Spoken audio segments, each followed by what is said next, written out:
మీ business ఏదైనా మీ ఊర్లో promotion చేయాలంటే అది సుమన్ టీవీతోనే సాధ్యం. ఇప్పుడే సంప్రదించండి.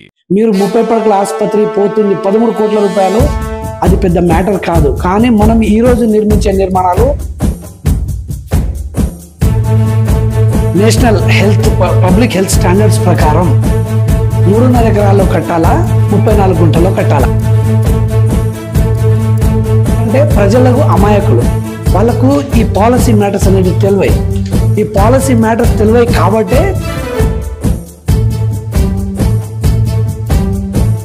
ఈ స్టాండర్డ్స్ ని తుంగలో తొక్కి 30 పడకల ఆసుపత్రిని 3 ఎకరాలలో కాకుండా,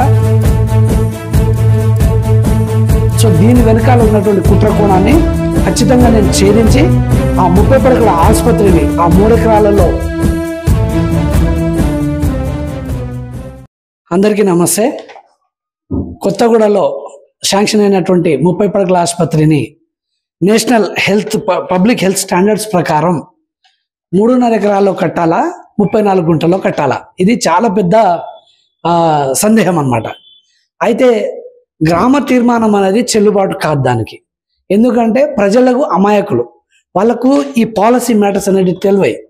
ఈ పాలసీ మ్యాటర్స్ తెలివై కాబట్టే ప్రజాప్రతినిధులను వాళ్ళు ఎన్నుకొని మాకు తెలియని విషయాలను మీరు తెలుసుకొని మాకు న్యాయం జరిగేలాగా మీరు ప్రయత్నం చేయండి అని చెప్పేసి నాయకులను శాసనసభకు కానీ లోక్సభకు కానీ పంపిస్తారు. సో తెలిసిన వాళ్ళు కూడా ఈ స్టాండర్డ్స్ని తుంగలో తొక్కి 30 పడకల ఆసుపత్రిని 3 ఎకరాలలో కాకుండా 34 గుంటలు కడుతున్నారు అనేది ఇది చాలా పెద్ద వాస్తవం అన్నమాట. సో ఇప్పుడు రవీందర్ అనే వ్యక్తి 30 పడకల ఆసుపత్రికి అడ్డం నిలుస్తున్నాడని వాళ్ళు వాదిస్తున్నారు. నేను బాజాప్తా ఆ ప్లేస్లో కట్టడానికి వ్యతిరేకం. నేను 30 పడకల ఆసుపత్రికి వ్యతిరేకం కాను.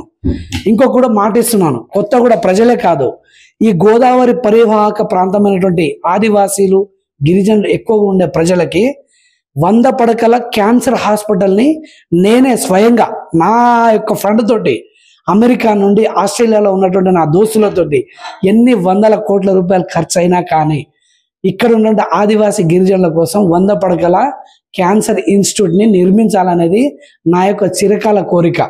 అది మాత్రమే నా యొక్క ధ్యేయం తప్ప మీరు 30 పడకల ఆసుపత్రి పోతుంది 13 కోట్ల రూపాయలు, అది పెద్ద మ్యాటర్ కాదు. కానీ మనం ఈరోజు నిర్మించే నిర్మాణాలు 100 ఏళ్లకు సరిపడా అన్ని విభాగాలు పనిచేసేలాగా నిర్మించుకోవాలి అనేదే నా యొక్క ధ్యేయం. ఇక్కడ ఇందులో ఎలాంటి వేరే దురుద్దేశాలు కానీ లేవు, రాజకీయ కోణం అసలే లేదు, వ్యక్తిగత ప్రయోజనాలు అంతకి అసలు ఏమీ లేవు అన్నమాట ఇందులో. అది పరిస్థితి అన్న.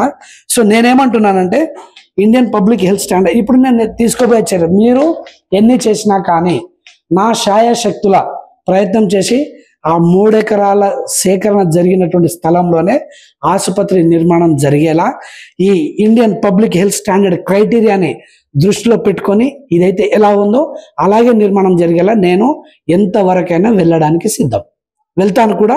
ఆల్రెడీ నా ప్రాసెస్ నేను స్టార్ట్ చేసుకున్నాను. దానికి ప్రజలను అమాయకులను దొడ్డిదారి పట్టించి నాపై వ్యతిరేకత క్రియేట్ చేయడం వల్ల మీరు సాధించేది శూన్యం.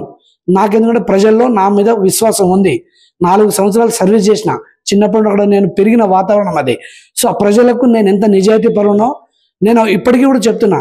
నా నిజాయితీని శంకించేది కేవలం అక్కడ స్వప్రయోజనాలు వాళ్ళు దెబ్బతింటున్నాయని అనుకునే వాళ్ళే తప్ప ఇంకా మిగతా వాళ్ళందరూ ఆదివాసీ బిడ్డలందరూ నా వెనకాల ఉన్నారు, గిరిజన బిడ్డలందరూ నా వెనకాల ఉన్నారు, మీ వెనకాల లేరు. ఎందుకంటే ఆ రోజు వాళ్ళే స్వయంగా చూశారు. నా వెనకాల నిలబడ్డ ఆదివాసీ బిడ్డలు నాతో స్వయంగా రాత్రి 7 గంటల వరకు నాతోటే ఉండి వాళ్ళు తుడుం దెబ్బ నాయకులు కూడా వచ్చి చాలా చాలా బాధను విచారాన్ని వ్యక్తం చేశారు.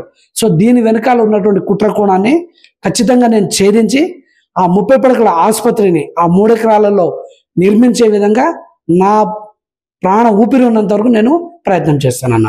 అంతేనా?